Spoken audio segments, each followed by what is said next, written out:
In the Silwan neighborhood of Jerusalem's Old City, there's a problem. A sewer pipe has burst. And as the issue naturally needs to be sorted out as quickly as possible, workers ultimately come in to mend the faulty line. But the laborers are not alone. This ancient district is so steeped in history, you see, that a team of archaeologists decide to come along for the ride. Then, as they dig, the workers uncover a flight of steps. And it's just as well that the archaeologists are present, as the stunning find is hugely significant. In fact, it may just prove the truth of a story contained in the Bible. Workers in Jerusalem found hidden steps behind a sewage pipe and they rewrite the city's history. Reportedly, the pipe that revealed the ancient stairway was set under a potato field in the Silwan district. But the importance of the discovery belies its humble location. And, in fact, the unearthing of these hidden steps has led to further and highly compelling archaeological discoveries. In order to understand just how valuable the artifact is, though, it's crucial to know more about where it was found. Silwan was once a farming village that originated in the 7th century, although its first written mention came in 985. Then, from the 19th century, the expansion of the city of Jerusalem began to bring it ever closer to Silwan. Today, then, the neighborhood is effectively a suburb of Jerusalem itself. However, during what's called the Second Temple period, which lasted for around 5 centuries from 516 BC, Silwan had substantial religious significance. The Pool of Siloam was located in the village, for one, and Jewish pilgrims stopped there for ritual washing before they walked on to the Temple Mount in Jerusalem. This practice was followed during the annual Jewish holy festivals of Passover, Shavuot and Sukkot. Perhaps most momentously, though, the so-called City of David is situated in Silwan. And the site has a long and storied history. According to biblical sources, among others, the City of David was originally called Jebus and was inhabited by the Jebusites, a Canaanite tribe.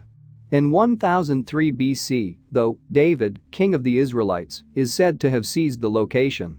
But the origins of the site of the City of David extends back much further than that, as the earliest known inhabitants of the land are thought to have been present there from the 4th millennium BC. Ceramic shards and flints, probably belonging to nomadic herders, have been uncovered in the area, with these likely to date back 6,000 or even 7,000 years. The herders were perhaps attracted by the spring that flowed from a hill at the site. Then, by 3000 BC or so, a village had sprung up, with the evidence for this community coming from the caves that the ancient peoples used to bury their dead. In addition, the city of Jerusalem itself was referred to in ancient Egyptian writings from the 19th and 18th centuries BC.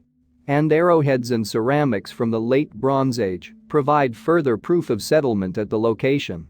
What's more, historians were particularly excited by a find made in 2010.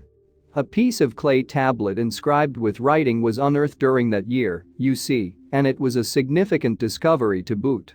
Said to date from the 14th century BC, the tablet hosts the oldest written text ever to be found in Jerusalem.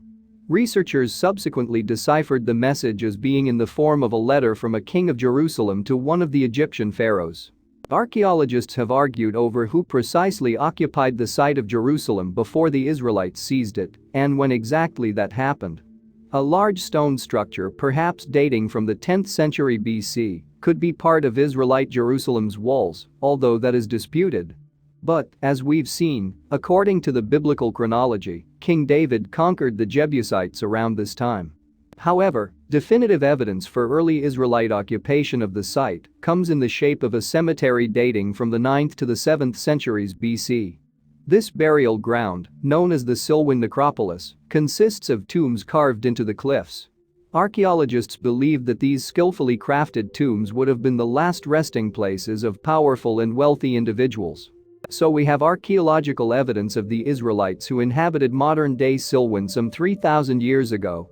But what do we know about David, king of the Israelites, who was to give his name to the city? In fact, we have to turn to biblical sources to learn what we can of the man. Historians mostly agree that he is a genuine figure from antiquity. But in the main we must look to the Old Testament to flesh out David's life. However, there is some, albeit scanty, corroborating evidence for what the Bible tells us. The Tel Dan stele, a series of stone fragments carved with writing in the Aramaic language, is the closest we have to concrete, independent evidence of David's existence. Discovered in 1993 in the ancient Israelite city of Dan, it was made in the 9th century BC. The use of the Aramaic language in the text inscribed on the stele is significant, since this tongue, closely related to Hebrew, was widely used by Jews in ancient times. One of the phrases on the stele reads "House of David." And that's it, the only evidence we have of David's existence other than what the Bible tells us. So let's take a look at the biblical story. Two of the sections of the Old Testament, the Chronicles and Samuel, assert that David was the son of Jesse the Bethlehemite and the last born of 8 brothers. He also had 2 sisters, Abigail and Zeruiah. The Talmud records that David's mother was Nitzavit. David married into royalty by taking the hand of King Saul's daughter Michal. Saul was the first Israelite king, credited with transforming his people from a tribe into a nation. The Bible says that David paid a gruesome dowry. The foreskins of an enemy people. The Philistines. Centuries later, a Romano-Jewish historian, Titus Flavius Josephus, claimed that the dowry had in fact been 600 Philistine heads. It seems that Saul turned against David and even tried to arrange his murder. But the young man escaped, although Saul then gave his wife Michal to one Palti. Eventually, it's recorded, Michal and David were reunited, much to the regret of Palti. According to the Book of Chronicles, David fathered 6 sons with various women. A turning point in David's life came when King Saul enraged God by making a sacrifice, a practice against religious law. Saul further angered God by failing to carry out his order to massacre a rival people, the Amalekites. God punished the disobedient Saul by inflicting an evil spirit on him, which proceeded to make his life a misery. Saul's servants advised that music might soothe the troubled king, and David was a skilled player of the lyre, a sort of miniature harp. David duly played for Saul and thus became part of his retinue, taking the prestigious position of the king's armor-bearer. And in this role, David now performed the deed that he is best remembered for. The Israelites and the Philistines were again at war with each other. The Philistine giant, Goliath, challenged the Israelites to send out one man to fight him hand to decide the battle. He issued this challenge 2 times each day for 40 days, with no takers. David then volunteered himself to Saul as the Israelite champion. David, armed with nothing more than a staff and a slingshot, stepped onto the battlefield to face the formidable Goliath. David took his sling and fired off a stone, which struck Goliath on the forehead, killing him instantly.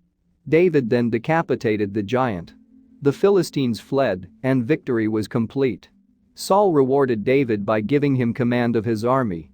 David's exploits have made him a hero to the Israelites, but Saul began to fear that his protege might have designs on the throne.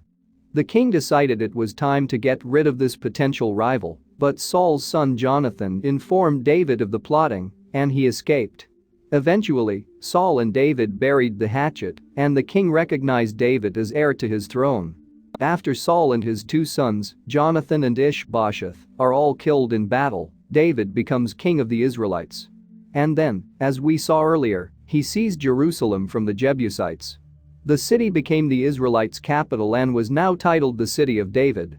From his new position of power, David vanquished various enemy peoples by force of arms.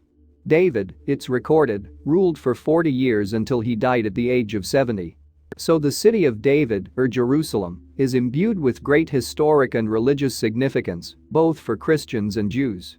And of course it's also a key place of worship for Muslims, a fact that has caused much conflict over the centuries. Today, the city can be compared to something approaching an archaeological treasure chest. Much of ancient Jerusalem was constructed in the period after David's death, during the 9th and 8th centuries BC, the time of the Iron Age. But there was also significant construction during the period of Roman occupation of Jerusalem and the land of the Israelites. That period started around 1,000 years after David's era, when the Romans first took Jerusalem. That discovery in 2004 of a set of ancient steps by those workers repairing a burst sewer in the Jerusalem district of Silwan takes us back to the time of the Roman occupation of Jerusalem. And those steps formed no ordinary stairway. Once the archaeologists got to work, they realized that they had found stairs that led down to the Pool of Siloam, also known as Shiloh. This was the pool where Jewish pilgrims would have stopped 2,000 years ago for ritual washing before they made their way to the Temple Mount. This was the second place of worship on the site, with the first built by King Solomon, David's son. Tradition has it that this first temple was destroyed by the Babylonians in 586 BC. The second temple, built in 516 BC, was destroyed by the Romans in AD 70 when they seized Jerusalem after a Jewish rebellion. And the second temple was where Jewish pilgrims were headed when they stopped for their ritual ablutions at the Pool of Siloam. Like the second temple, the sacred pool was destroyed by the Romans when they took Jerusalem. So those archaeologists in Silwan found not only a lost set of steps, but also the Pool of Siloam, which had lain hidden for some 2,000 years. The researchers were from the David Foundation, and they uncovered much more than the stairs and the pool. Over the years since 2004, they have also revealed an ancient roadway that led from the pool up to the Second Temple on Jerusalem's Temple Mount. And according to new evidence discovered during the excavation of the road, the identity of the builder comes as a complete surprise. You have to remember that although the Romans besieged and destroyed Jerusalem in AD 70, they had in fact conquered the city earlier. It was in 64 BC that the Romans first took Jerusalem and subsequently imposed their own ruler, King Herod. But the violent destruction of Jerusalem in AD 70 came as the result of a Jewish rebellion against Roman rule. Some years before that rebellion, Pontius Pilate had been the Roman-appointed ruler.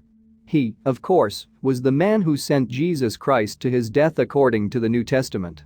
Pilate ruled Jerusalem and the Israelites for some 10 years from AD 26 or 27. The archaeologists uncovered more than 100 coins during the excavation of the road from the Pool of Siloam to the Second Temple. The dates on those coins offer strong indications that it was built during Pilate's rule. Speaking to National Geographic magazine in October 2019, Donald Ariel of the Israel Antiquities Authority explained the coin evidence. Coins recovered from the roadway, Ariel said, came from around AD 31. But the most common coins in Jerusalem are from after AD 40. So not having them the post-AD 40 coins beneath the street means the street was built before their appearance, in other words only in the time of Pilate, Ariel added. And it seems Pilate was no more popular with his Jewish subjects than he was to become with Christians. Pilate apparently alienated the Jews by allowing graven images, which were strictly taboo. He also, it was said, diverted funds that should have gone to the temple, using them instead to build a new viaduct for the city's water supply. Eventually, according to the historian we met earlier Josephus, Pilate was recalled to Rome in disgrace by the Emperor Tiberius. The discovery of the Pool of Siloam was sensational, but the uncovering of the Roman-built road leading up to the Temple Mount and the Second Temple was equally breathtaking. This route, which has come to be known as the Pilgrimage Road, leads right up the Temple Mount to the very steps at the entrance of the old Second Temple. Again, according to our Romano-Jewish historian Josephus, as many as 2.7 million people would travel to Jerusalem for pilgrimages at the times of the main Jewish holy festivals. And Oren Spielman of the David Foundation asserts that most of this huge number of pilgrims would have entered the city via the old Roman road. In its original form, the road ran for about a third of a mile. It measured 26 feet wide and covered in around 10,000 tons of limestone paving blocks. Joe Uziel of the Israel Antiquities Authority told National Geographic, "We think it was a single project built at one time. And contemporary Israelis have gone to extraordinary lengths to excavate and restore this ancient Roman route. In fact, the existence of the road has been known for some time. The first people to uncover it in the modern era were Professor Frederick J. Bliss and Archibald C. Dickey. Working with the Palestine Exploration Fund, they excavated sections of the road between 1894 and 1897. But their dig was covered over once they'd finished their research. Other exploratory digs were carried out on the road in 1937, and then again between 1961 and 1967. But again those excavations were reburied after the archaeologists had finished examining them. However, the latest project to uncover the pilgrimage road is far more ambitious in its scope.